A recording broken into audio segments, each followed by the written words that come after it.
no one else is coming on. That's fine.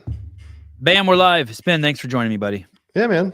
Glad to be on. Great to see you. We'll try to make this show quick. We know we have a big UFC fight tonight. I just wanted to show you guys one thing really quick regarding the drone stuff. I was at a party tonight, and someone did tell me that they believe that the drones were being run by the U.S. government and that they were searching for radiation, and that the reason why they're not announcing it to the public is they don't want the public to panic, but that there are credible sources that there has been some sort of radiation deployment in some major cities. I don't know if it's a terrorist attack or not, but I did want to show you this. Cheering today. Thank you, gentlemen, for coming today. I got an article right here. Mystery drone spotted over New York, New Jersey. Prompt call. This is Eli Crane. He's in the House of Representatives. He will be coming on the show Tuesday. He's a former Navy SEAL. He's been on the show before. Here he's questioning one of the top guys over at the FBI. He will be on the show Tuesday. It'll be a fun show. We can ask him a ton of questions. Don't hesitate to call in. It's a great opportunity for us to take to ask whatever we want. All right. Two fun things. Both of these are really fun elements that we're going to go over tonight. Tyler Watkins from the He1 app will be joining us. This is Brian Spin. For those of you who don't know, he runs the Barbell Spin. It's where you get the most detailed, fastest, all the best news in CrossFit is there. Whether it's what clothing you're allowed to wear at the games, to who popped for drugs, to what the weights are at the event or what they were supposed to be. This email went out, I believe today or sometime recently. And it says, I'm going to read it to you. Hello, PFAA athletes. Many of you raised questions and concerns regarding CrossFit's information of a new athlete council and how it relates to the PFAA, Professional Fitness Athlete Association. We know that that's Brent Fikowski's organization that's been around for a couple of years that took a stand earlier this year wanting Dave Castro to be fired as director of the games. I don't know what this means when it says many of you raised questions and concerns regarding. When he says many, what does that mean? Is he referring to? That sounds like him and Pat. Okay. Do we know how many members there are in the PFAA? Upwards of, I think, 130. Okay. But not everybody has accepted. So Okay. not everybody has kind of accepted their invite. Okay. So we don't know how many athletes there are, but we'll go with 100 and I think there's like maybe 110 that voted in their last election for board members. Okay. And that was the one where there were 9 board seats, 6 people submitted their names. Did they ever get to the full 9 board members, or they just have 6? No, they said that they could have between 6 and 9 or something like that. So make up the rules as you want. The second paragraph, for CrossFit games level athletes, does that mean people who went to the CrossFit Games, or does semifinals fall under that? For the PFAA, it's only the games and the next one, the first one out of semifinals. What does that mean? The first one out. So like Annika Greer, like the one person that just missed making the games. So for CrossFit Games level athletes, that means athletes that have gone to the games or were very close to going to the games, just one spot out. We believe that an independent athlete association like the PFAA is the best method of championing professional athletes, athlete rights. Any thoughts on what they mean by rights? Not completely. I mean, I guess their opinion, the way that I interpret it, is that they think that because they are competing and they're the ones that have been competing the most, that they should have a say in how the competition goes. Okay, but currently they have no rights other than the rights that we all have, which is we can pay $20, and if CrossFit's cool with it, we can enter the open and try to make our way towards the CrossFit Games and become the fittest person on the planet. Yeah. Okay. The PFA does not. Okay, so they're the organization for athlete rights, but not for everyone, just the best guys. Based on our prior experience with CrossFit Games leadership, pursuing anything less is likely to be ceremonial or ineffective. I do agree with that. I do think that the CAC is CrossFit's organization that they've just announced. It's the CrossFit Athlete Council. I do believe that is completely ceremonial. and I do believe it's a big middle finger to the PFAA. I mean, I have no proof of that, but that's what that's what I would have done. Yeah, I mean, I think it depends on what you believe these athlete councils should do, or what their point. purpose is. Good point. Like, in my opinion, the CAC is a way to funnel concerns, ideas, questions through one channel, right? So you don't have, or shouldn't have, hundreds of people emailing Dave or Boz or whoever. They can talk to their CAC official representative, and that person has a forum that they could then bring it to the CrossFit Sport team. So if I was like, hey, I think the game should be moved to the winter, I might tell, let's say, Rich Froning is on the CAC. I might send Rich Froning an email, and then he may get 100 emails from athletes and be like, okay, these 3 seem to be the most popular. Move the games to the winter. Have different bra sizes for the women. And make sure that we always stay with nylon ropes. Like those might be, and then they bring that to Dave. That's what you think the CAC's responsibility is. Yeah. And the bra size is actually a real thing. I think the athletes had that issue in the Masters. So they weren't big enough. So to echo the sentiment of the athlete's voice, to curate, you think that the CAC's role is to curate the loudest voices in the profession and the athlete arena. I think the CAC has different. I think that you can be from the adaptive class or seniors or kids, but theirs is to take the voices of those and funnel the loudest ones or the most relevant ones to Dave and Boz and whatnot. Yeah, there's 3 CACs. There's individuals and coaches, teams and affiliates, and then there's the teens, masters, and adaptives. Okay. and would you, and similarly, that would be, I guess, PFAA's goal too, although they've stated that it seems like rights. Like, well, they don't want to just be, they just don't want, so that piece of it is just one funnel of how to communicate to CrossFit. Yeah. The PFAA wants to actually have those funnels be implemented regardless of what CrossFit wants or thinks or has plans for. Right. So if it would put CrossFit out of business, but the PFAA wanted more events, they think that, fuck you, go out of business. We want more events, and those are our rights. Are they delusional that they think that they have rights? I think they are looking to other players associations like the NFL, Major League Baseball, and saying we should have the same setup where we could strike, or we could, have these formal meetings on voting on rules or different types of changes. They get a seat at the table. It's a little bit different being in a league, I think, than it is a contractor. Yeah, it's a trip. What do you think, Tyler? When you missed the statement, but they say the PFAA is the best method of championing professional athlete rights. I'm trying, like, obviously we all have the right to do the games or not do the games, but in terms of the fact that they think that they're in a position, or anyone's in a position to have rights, it's like coming over to my house and thinking that you have the right for me to serve you red wine every time you come over. Yeah, the idea of rights, I mean, you have to divorce yourself from thinking like inalienable rights, like the whole Bill of Rights, all that stuff. Like, what is an athlete's rights? And it's predicated on the idea that a sport and a league exists and can sustain itself on its own. And I don't know that that's the case at the moment in particular. And so it's like, okay, you want stuff, and we're watching all the money and all the funds dry up from the thing that feeds you. How do you have any rights? I guess I smiled when you said that, because I've never considered the rights that they might want, or even the idea of rights around an athlete. I mean, like, what don't they have the right to do right now? If you don't like the event, don't compete in it. That is your right. Right. And if enough of you do that, then that event won't happen.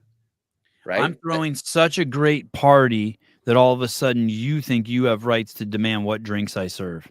Like you're punishing me because I have the biggest and coolest party with the coolest kids and the hottest chicks and the most buff dudes and the best, whatever, hors d'oeuvres. But now you think because you come so frequently to that party, you think you have some sort of right to dictate. It's like they want a gluten-free menu or right. No peanuts because I'm the one person that's allergic out of 100. Yeah, you have a right to party. Yeah, that's true. You have a right to party. And you got to fight for it. So it's very interesting. Based on our prior experience, so then it goes on. And the best, for CrossFit Games level athletes, we believe that an independent athlete association like the PFAA is the best method of championing professional athlete rights. Based on our prior experience with CrossFit Games leadership, Dave, Don, Heather Lawrence, maybe Adrian, pursuing who's the drug guy? Fuck, I can't believe I remember. Pursuing anything less is likely to be ceremonial or ineffective. I think it is ceremonial, maybe not ineffective, because at least now they've given you a pathway to speak directly. But I do think it is ceremonial. Then it goes on to say the PFAA does not believe CrossFit Athlete Council is a meaningful pathway to improve the sport.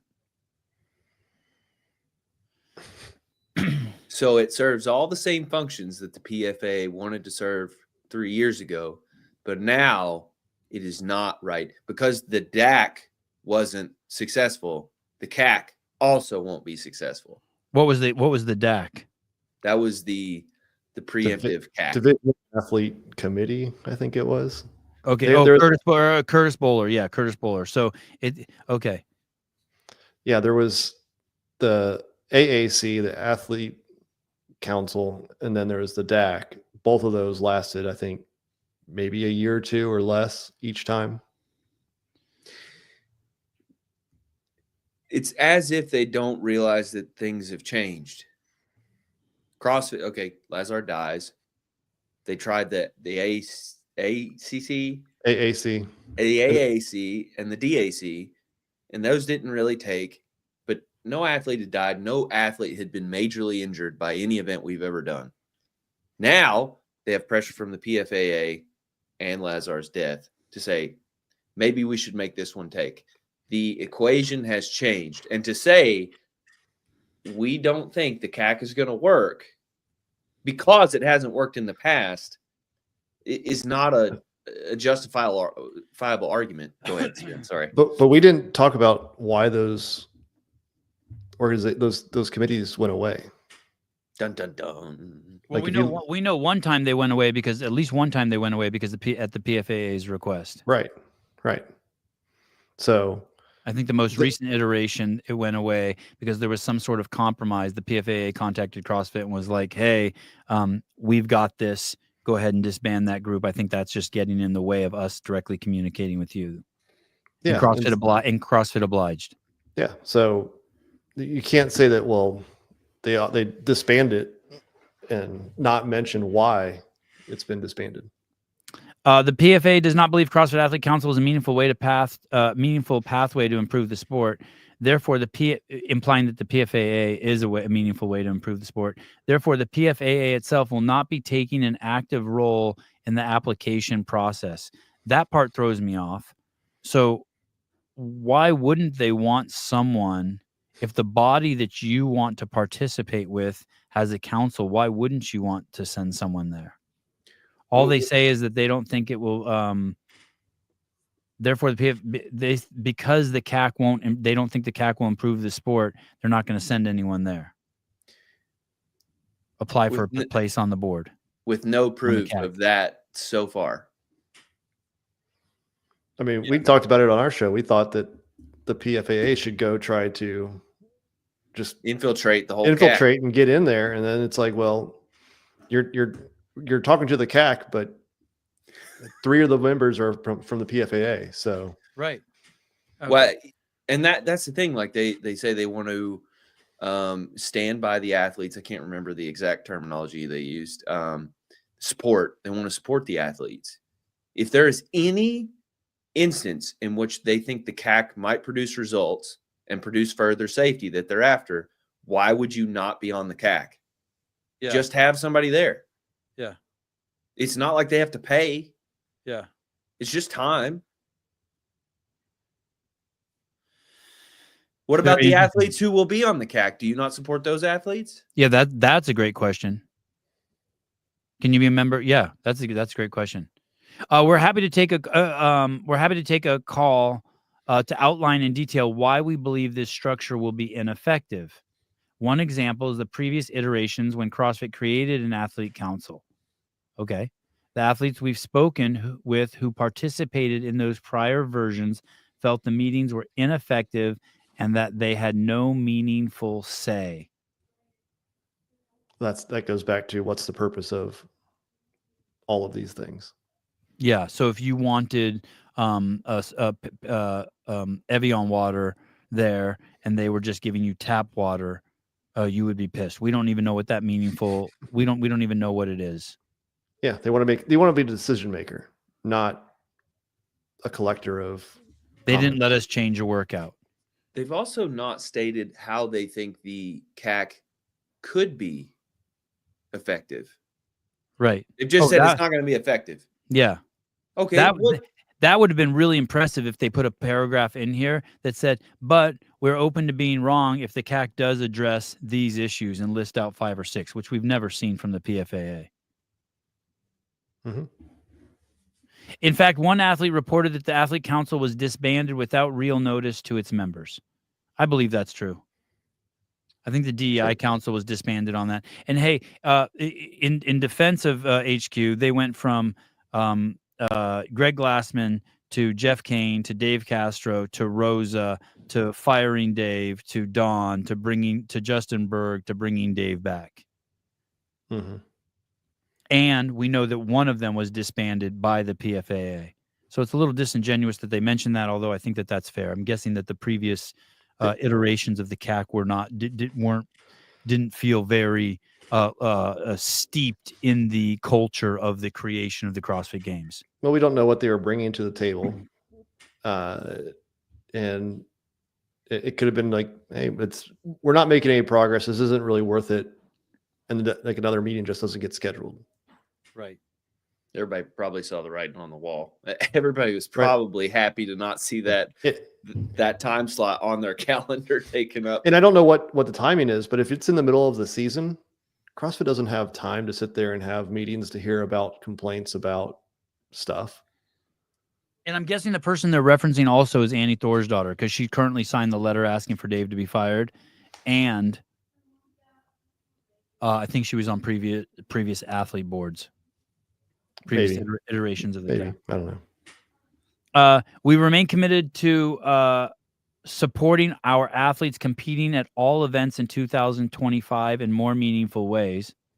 Not being on the CAC, though, which sounds like an ego trip to me. If you would like to learn more about what we are working on before our plans are made public, don't hesitate to reach out. Talk more soon, Brent Fikowski. What? So what is this letter? Is this a line in the sand? Like, hey, fuck you. It's another sand is a good substructure that it is a line on. One wave and it washes clean. Yeah, the way I read it is, hey, if you guys were, they sent it to 110 people. Like, it's almost like saying, don't sign up for this. Like, we don't support it. We don't think there's any value in it. We're not going to tell you don't do it. But if you read into it, it's like, well, it's going to fail. We don't support it. If you support the PFAA, might as well just not be a participant of it. That's what I would tell, like, if I were Brent's right-hand man, I would be like, no, tell absolutely everybody that's on the PFAA if they want to sign up for the CAC. Right. We need representatives in that structure. Right. How many of those 110 have their L1 or greater? 4. How many? I mean, well, it would be good to have someone in there also, because then they could get some real reporting out of there and interfacing with the people that they wanted. Mm-hmm. And it would put the onus on CrossFit to be like, hey, you need to choose, if you're choosing an eclectic group, choose one of these guys if you really care. I mean, it's gonna be voted on by everybody. You would think if the individual and coach vote is by athletes who are actively competing in games level athletes, and I think maybe even some semifinals, you have a pretty good block of PFA supporters that would vote you in. Like you could get in that way. This story will continue over at the Barbell Spin, barbellspin.com. They have a great Instagram account, a great website. They have a weekly podcast, obviously, everyone knows, with John Young, Tyler, and Brian Spin. They have tons of great guests. Let's move on to the next thing. The next thing is very interesting. Very, very interesting. Titillating, even. This thing I really didn't understand, but I want to understand. It looks like that there is an organization that is being run by Mr. Will Morad. Great guy. A nice guy. Everyone loves Will. What's it called? The World Fitness Project. As Tyler calls it, Willie's Fitness Project. A World Fitness Project. Pedro. There were rumblings that there was going to be some sort of new event on the horizon that was funded very well, something like a Wadapalooza or a Dubai or a Madrid, and it looks like we're getting our first real look at it. It's over here on their account. World Fitness Project. Get to know the World Fitness Project season overview. More details and descriptions coming next. Very interesting. 2025 season overview. Welcome to the 2025 season. The World Fitness Project is excited to launch a new competitive fitness league in 2025 with over 500 athletes at each competition. It's a lot. So does that mean what can we speculate from there? It's that it's open sign up. It's like the NorCal Classic or Wadapalooza. It's open sign up. No, as you go in there, there's multiple divisions that will be competing. Okay. Our structure brings athletes of different skill levels together to compete alongside one another. That concerns me. I'm not sure what that means alongside each other. I hope they're not going to have like old. I hope they're not going to have like old people with the elite like on the same teams and shit. I hate that shit. I think it's a loose phrasing. Competitive divisions, professionals. The pro division is comprised of 20 signed male and female athletes. Any thoughts on what that means? Signed? They play for the WFP. You get that signing bonus. They're committed to the league. So those people don't have to qualify. They're just in. They're in. I'm going to say Vellner's in. By the comments there, I'd say Travis Mayer's in. Dallin Peppers, Will Morad, Brooke Wells. Yeah. Possibly a place in which we could see Travis Mayer top 5. Who knows? Annika Greer. Ben Boulanger. No. He can qualify. He can be a challenger. All right. And then 10 challenger qualifiers. Any idea what that means? Online qualifier. Yeah. So the way I think they lay this structure out is that if you're a semi-pro, or as we would term like bubble regional athlete, semifinal athlete, you kind of fall into this challenger position. And if you're in the top 10 in that league, you also go to compete with the pro division. No, it's more like you have these 20 athletes, the way I understand it, 20 men and 20 women automatically get to go. Right? They're invited to both. And then there's online qualifiers to backfill 10 more, kind of like the queue for a rogue. Oh, and anybody can go and sign up for a 1 weekend qualifier. So the events will have 30 athletes at them. 20 of them are guaranteed. Those are the signed people, and then 10 will be challengers. Yeah. And they're kind of vying to get the signed spots, take them from them. Right. Mm-hmm. Pro athletes will compete for points throughout the season to lock down a top 20 ranking and earn their pro card for the 2026 season. So they would end up beating the 20 that get automatically invited. So these 30 are going to compete for the 20 spots for the 2026 season. Yeah. Is it the same 10 every week? Once you're in, you're in? There's only 2 pre-championship competitions. So I guess there'd be upwards of 40 that would be possible. I don't know how the finals work yet. Challengers are athletes striving to earn a pro card for the 2026 season by competing in tour events, which implies that the top 20 automatically will go to the 2026. The 2020. Okay, so if you're the guys who are what's that called? Basically just given a bye for 2025 will also be given a bye for 2026. By competing in our tour events, challengers can earn points via the pro or challenger field to secure a spot in the finals and contend for a top 20 ranking and pro contract. Competitors go ahead. That makes it sound like there's a pro competition and a challenger competition, almost like the Right. B League. So like the top 10 go compete with the top 20 in the pro division, and then there's a RX or what they're calling challenger division for the next however many 30. Mm-hmm.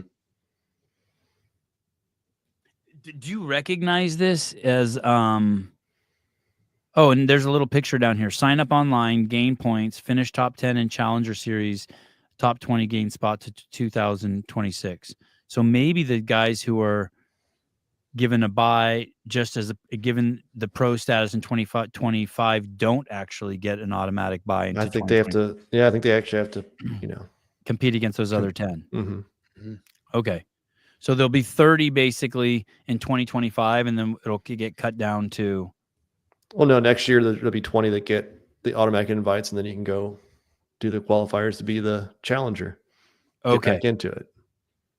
Do you guys recognize this as borrowing this from another sport? Is this like how golf works or any other program works? Yeah. Golf gets you have your tour card, and you basically can, for the most part, go to any weekly PGA Tour event, and then they have a Monday qualifier every week where they go and play, and you can earn your spot into that week's PGA Tour.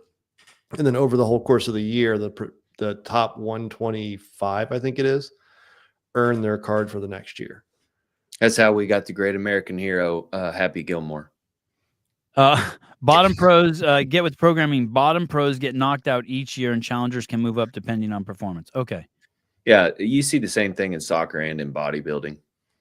Okay. Competitors are broken into age groups, skill level, and team categories. I guess this is how they get to their 500 athletes. To participate, competitors sign up for their respected category to compete and earn their spot at the World Fitness Finals. Hey, will all of the age groups and skill levels be broken into this same model? So will the pro division be 20 and 10, the RX division be 20 and 10, the people who don't have their nutrition right be 20 and 10, and just like slobs? It will be like that? I don't Let's know. go slob division. What are the metrics on that? I think I qualified. I would think by the number 500 at each competition, you would assume. Okay, so it's not like it's because I was sort of thinking is they would just have a pro division, and that would be like 30 or 40 athletes, men and women, so that gives you a 60 to 80, and then I was thinking the other 500 would just be 420 people who want to show up and work out, but now I'm seeing the implication there might be different. There's a does what's the B League called in baseball? There's AA. Or AAA? There's AAA, right? AAA, Does AA, AAA play for a finals too? Does AAA have a World Series? Is there a AAA World Series and a AA World Series? Like, do they play a season? I think there is some sort of like. I think there's some playoff. Yeah, playoff. Okay, so it's kind of like that in terms of that. We're thinking it's going to be like that. There'll be the real baseball players, and they play on ESPN for the championship. But then the AAA and the AA and the single A will also have their own little. Yeah. Okay. All right. This is cool. I'm digging it. Okay, and then this is really a head fuck. I couldn't figure this out. Season timeline. Challenge qualifier online. So if I'm Brooke Wells, I don't have to do that. Right. Yeah. And then so that could be like 300 people could enter that, or 1,000 people could enter that to be one of the 10 people. who then Yes. goes to this World Fitness Tour to compete against the 20 people who are already grandfathered in? Yeah, and possibly 11 through 40 get invited to the challenger division, and Okay. then 41 through 70 is the, intermediate, etc. All the way down to the slobs. Yeah. Oh, interesting. Wow. Okay. That would be very clean. At least that's how I could envision it. And why would there be 2 of these challenge? So the first 'Cause one goes there's to the World Fitness Tour 1, which is a 3-day competition, 6 workouts. Sounds like semifinals. And then later on, they do another qualifier for a second tour event. So let's replace World Fitness Tour with actual competitions that you know. World Fitness Tour 1, we'll say that's Crash Crucible. The online qualifier challenger qualifier 1 is the Crash Crucible qualifier. So they qualify to the Crash Crucible, then they go to the World Fitness Tour. Next one, we'll say it's Waterpalooza. There's an online portion of Waterpalooza, challenger qualifier online for Waterpalooza, and then you qualify to go to the World Fitness Tour 2 in Miami. Okay. And if I'm Brooke Wells, I would only do the World Fitness Tour 1 and World Fitness Tour 2, and I get points at them based on my placement. Yes. Okay. So, and then World Fitness Trials open to all. To me, this sounds like they're going to open up the finals to more athletes. That might be where all 500 come in. I don't know. I mean, it's 1 month, 3 stages. So even if you're one of the slobs, you still can keep the dream alive to be the fittest at the CrossFit Games. Yeah, and maybe the World Fitness Tour 1 and 2 is only the pro and challenger division. I don't know. And then the finals has all 500. Okay. And the finals would be where they would sort of crown their World Fitness Project champion. And do you just win that, or is it accumulation of points from the Tour 1, Tour 2, and your performance there? Tour 1 and Tour 2, I think. So it's all the points. I don't know. I mean, that would be the card. I would say you win that competition and you're the champion. Okay, interesting. So we don't know. You could theoretically, with the way if it's just points, you could win that competition and not the World Fitness Finals and not be the champion. You could take 20th in both the Tour 1 and Tour 2 and then win the finals, I guess. Yeah. Or since this thing says open to all, I'm also thinking that like some slob could get juiced up and then qualify for the finals in the highest category. That'd be fun. Has John accepted peptides yet? I haven't talked to him. Okay, more division details dropping soon. So anything else you guys heard of this? What about speculation for dates? I've heard spring is like the first one. Spring is after winter. When is that? That's March. When is spring? March 21st. March 21st. Yeah, Is that the first day of spring? Something like that. So Sure.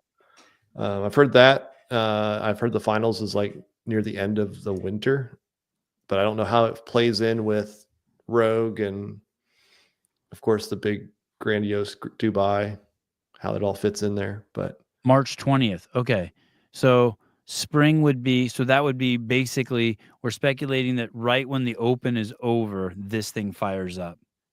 Mm-hmm. if what I've heard is correct, yeah. And since it is 2025, it could be even after the games. I think that's when possibly the second tour event would be. Okay. Okay. And then the finals would be shortly after that in the winter. So I shouldn't think of this as like every other week for 5 weeks. That's not your guess.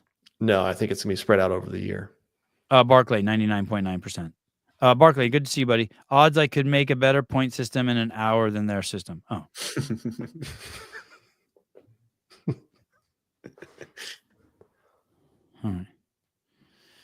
All right. And anything you guys want to say about this? This it's invigorating, right? Brings energy to the space. Seems like it's a lot. It's gonna need a big team to pull that off, right? Yeah. There's so many thoughts. Tech guys for online reviews, communication with the PFAA. You're assuming that they're running all of this, which I think is an incorrect assumption. Okay, go on. Chat GPT, Grok's running it. Yeah. Someone at the Liptard party tonight taught me how to use Grok. I was pretty impressed with it. I think that they're just going to take structures that already exist, similar like how we're utilizing semifinals now. We allow people to manage that on their own. They're just going to find competitions that already exist and already have a running, and then they're just going to license the WFP to them and then qualify athletes that way. They might have a bit of oversight with programming, I would assume, but yeah, they don't have to do much lifting on their own. All they need to know is the athletes and their points or where they ended up at the end of the weekend. And then there's probably a good bit of promotion involved, but that's about it. But who would do that? So they would integrate with existing events. Yeah, you just call up whoever that already runs a decent competition. I would assume like, Wodapalooza would be high on my list. Maybe whatever it is they run in Spain, like do that one, or Torian or something like that. Run it. I mean, I could see Madrid doing it. They're coming back. You could see Madrid. Is that what you said? Yeah, Madrid went away this past year. They didn't host anything. It's usually in September. And then they just announced that 19th, 20th, and 21st September 2025. Well, the Madrid Championship is coming back. Wow. And they host, it's like as big, maybe bigger than Wodapalooza, Tier Wodapalooza. It's bigger. Tier Wodapalooza? Is it Tier Wodapalooza again this year? It is. Oh, okay, so this, just to be clear, this is 3 in-person events and 3 online events. Yes. And do these guys have a YouTube channel yet? Do we know anything? Will these things be? Will their live events be streamed? I would hope. I mean, that would be the point of starting a league, I would think. Do we know what the point? Do these guys have a mission statement? Do we know the point of their league? It's for the athlete, by the athlete. Is that really what it is? Mission statement over. That's all you need. Says all you need to know right there. I wonder if there's any successful. No, there's nothing on their website. Just join the wait list. More coming soon. Okay.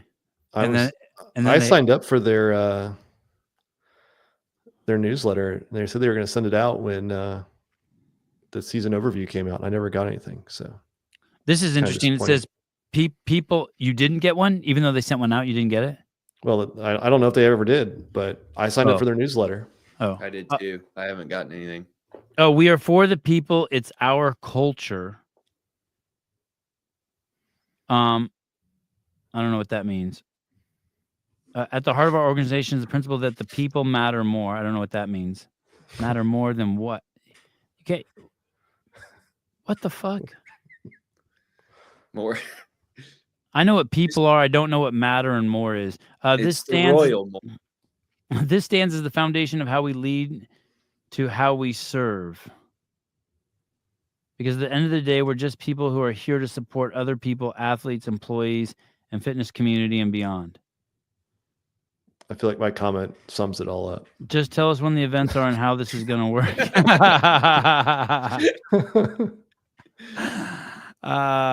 Is this Incredible Bill Grunler? No. Oh. What does this word salad even mean? Oh, fuck. They're doomed. I mean, fucking doomed. I disagree. We talked about it last. You disagree? You don't think they're doomed? If I were CrossFit, yeah, I'd be getting a little squirrely right now. Tell me, talk to me. Year 1, no big deal. You're just running online competitions. Then people start figuring out, oh, we need to track the athletes that are up and comers. Now there's more, like we have a semifinal once every 3 or 4 months, essentially. And like we need to track those athletes. There's a lot of drama in the athletes who might qualify, who's going to get their pro card, who's going to lose their pro card. What's happening with those athletes? I mean, this becomes as entertaining as the game season currently overnight. Oh, If you have your pro maybe card and you don't qualify for the games, it's going to completely discredit this league. I mean, I mean, I shouldn't say discredit it, but it's going to be funny. It's going to be a target for a lot of us laughing. They got to come hot out the gate with the cash for sure. But even that, like we talked about it when they changed the semifinals from 4 in North America to 2, right? We talked about does having North America East with Adler and Roman and the whole crew, Dallin, Hopper, like you almost have a mini games, right, in the semifinals, and you see them again at the games. Now there's more people there. Do you get bored seeing the same 20 athletes compete 3 times in a year?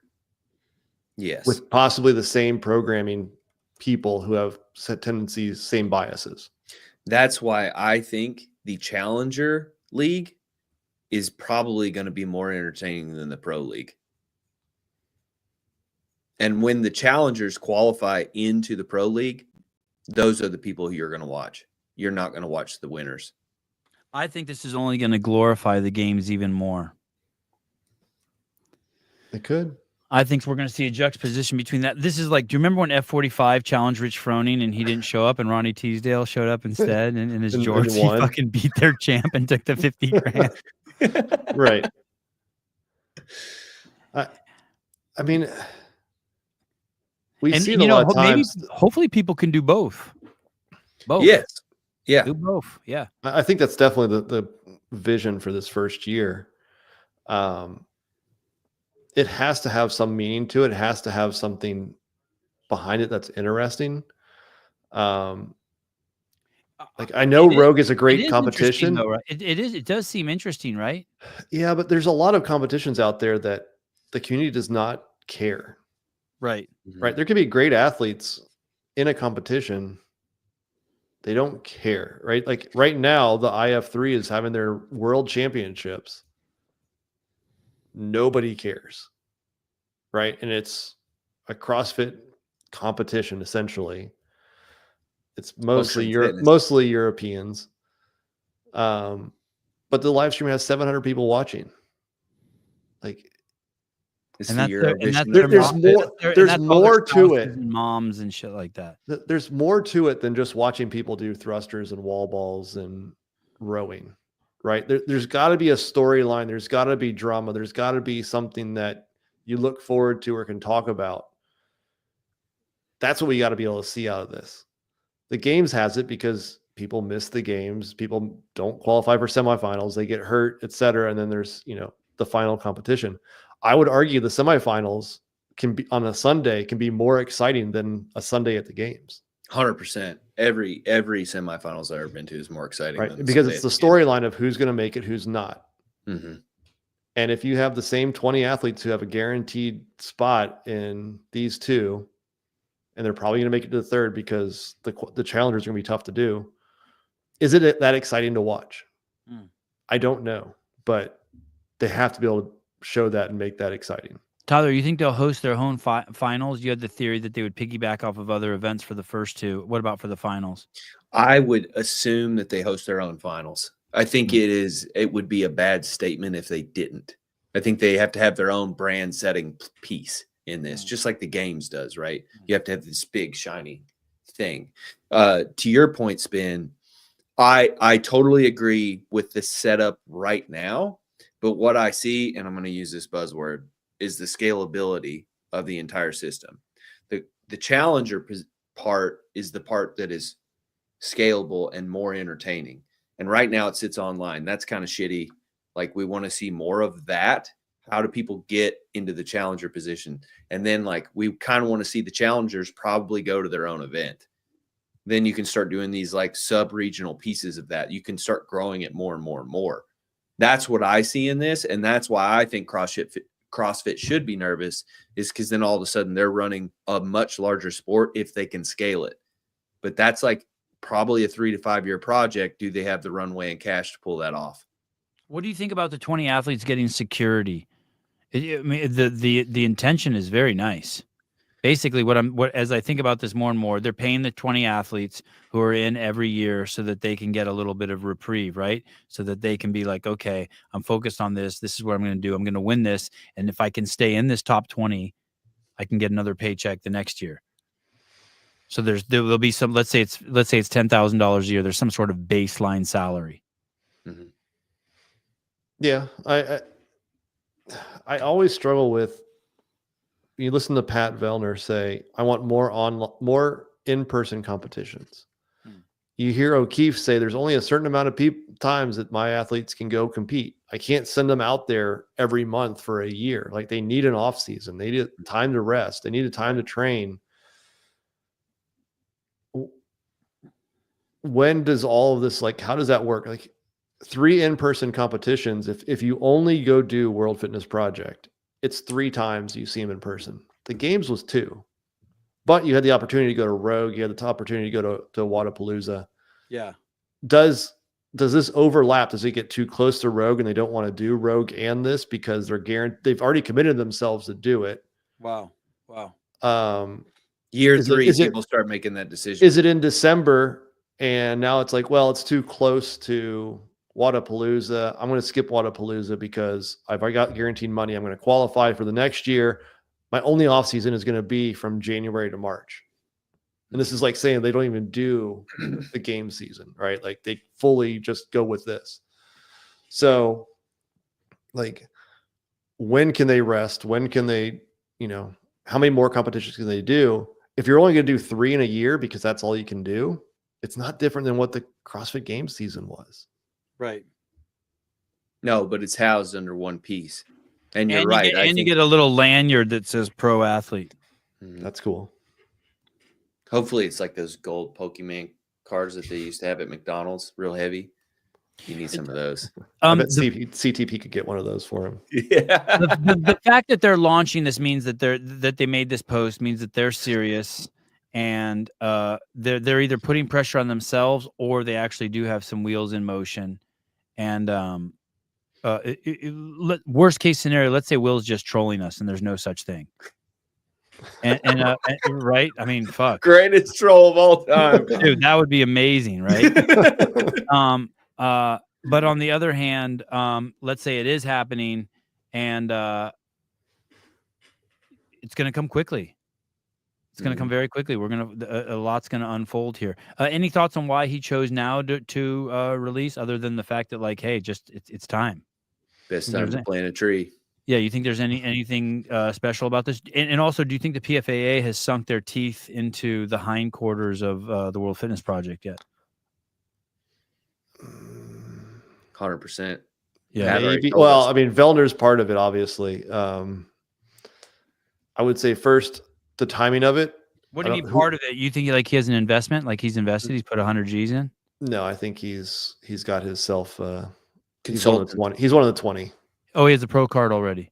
I mean, the fact that when he was on Pedro's podcast, he said that there was non-exclusivity means that he's been talking with them, and he's gotten to that point where there was a discussion about whether that's the case. So, hey, do you think that they wanted exclusivity, and that was one of the things that some of the top athletes were like, "Ah, fuck you," and they're like, "Okay, yeah, I would probably say so. I think so too. Yep. Yeah, I think you wait till year 2 or 3 before you're like, let's go ahead and make this exclusive. Yeah. As for timing, I don't know whoever picked Saturday afternoon. That's probably the worst time you could publish news. Right. Probably only better than Friday night. Right. Sounds like they need a media guy. They got a media team, from what I was told. I don't know who does it. Do you know how big their staff is? You think it's more than 5 people? I don't know, but I thought Will was doing all the social media, but he is not. I'll take the over. I think they have a pretty. I mean, my first question when all this comes out is who's going to organize all this? Oh, do we know who's putting the money up? I don't know the actual people, no, but I've heard there's a lot of money behind it. What do you mean? The number I heard was 15 million. Well, how much money did Grid League have when it came out? And how fast did they burn that? 80 million. They had fucking time. I mean, I want to say that it was like 30 million their first year, something crazy. Yeah, they burned through that fast. Yeah. That'll happen when you get Madison Square Garden for your first event. No Well, that's shit. Is that what they did? That's right. Yeah.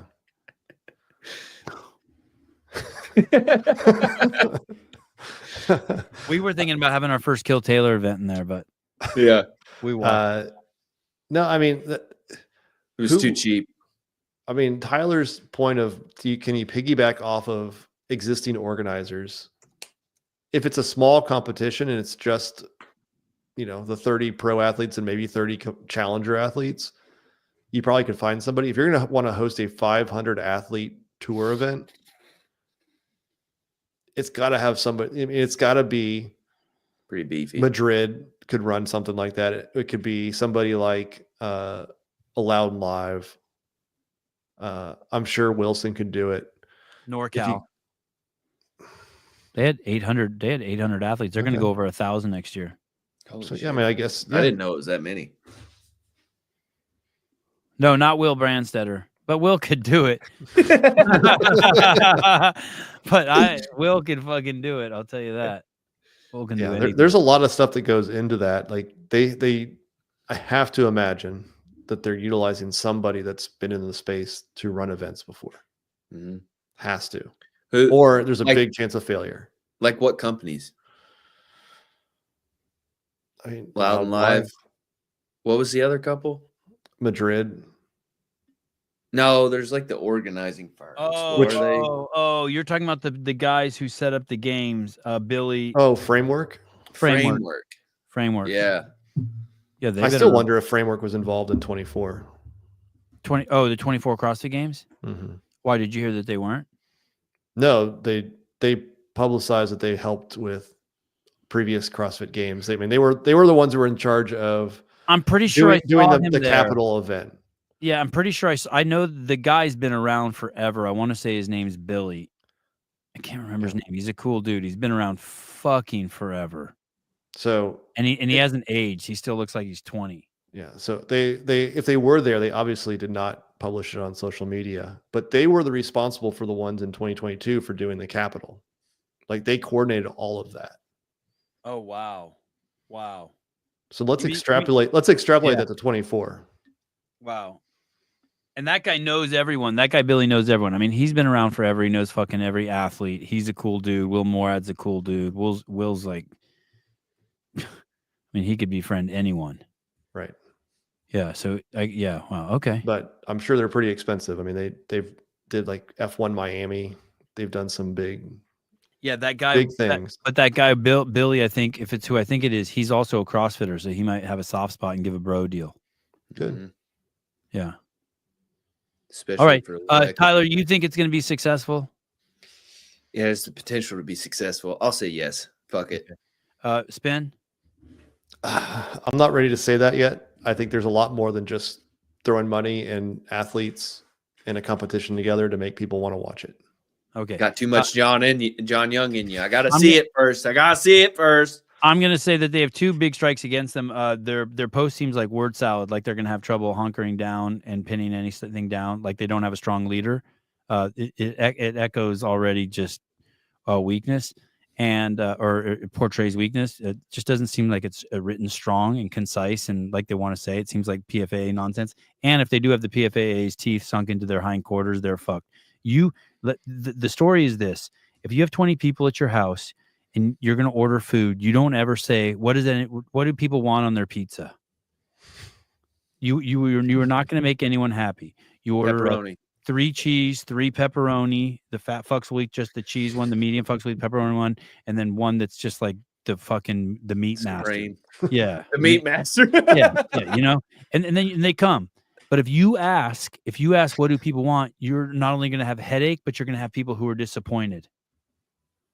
And we got a little bit of this. What do you want? What do you want on your pizza thing with 20 people around? But it's the nice thing to do. Okay, well, we'll see. Yeah. The definition of successful is to last more than to be bigger than grid. How's that? I mean, you might see it in a few years down in Florida. Yeah, and to me, grid is like something that just popped on the radar because of John Young. Like I didn't even know grid was like. I mean, it failed, and then Mather took it down to Florida and started a small little league, right? Yeah. Like didn't try to go big. I mean, that's why when you say they have $15 million or whatever, it doesn't matter. Like Tony Budding saw how to run competitions. You had a bunch of people sign into that. You had a bunch of teams, a lot of money, and they wasted it. I mean, they had Matt Frazier on one of the freaking teams. Like they had big name athletes and Annie. Yeah. And nobody watched it. Wow, Jesus Christ. Listen, Will, if you're anyone who's listening over there at the Professional People's Matters League, listen. Just start small. Just do something like Kill Taylor. What are you doing, dude? And if you learn one thing from the games, yeah, what are you doing? So much media on the athletes outside of competing that people give a shit. And hey, and Will, I'm going to tell you this right now. Just one more thing too. You're never going to make them happy. It's like fucking a 33-year-old woman. She's 25 orgasms in and she wants more. I'm telling you, they're never going to be happy. So just be ready. All right, guys. Tyler Watkins, thanks for coming on. Barbell Spin. All of this story will develop in the fastest time. Spin will probably know even before anyone at the World Fitness League knows. So make sure you check out the Barbell Spin. Also, the Heat One app. Download that from your local app store. It's free. It gives you news and keeps you engaged with everyone. Also, I assume at some point World League will be working with Tyler and the Heat One app. It's the funnest way to stay engaged with the sport. Love you guys. Have a good night. Make sure you check out the UFC. I'll see you guys tomorrow morning at 7 a.m. Watch out for them drones. Bye-bye.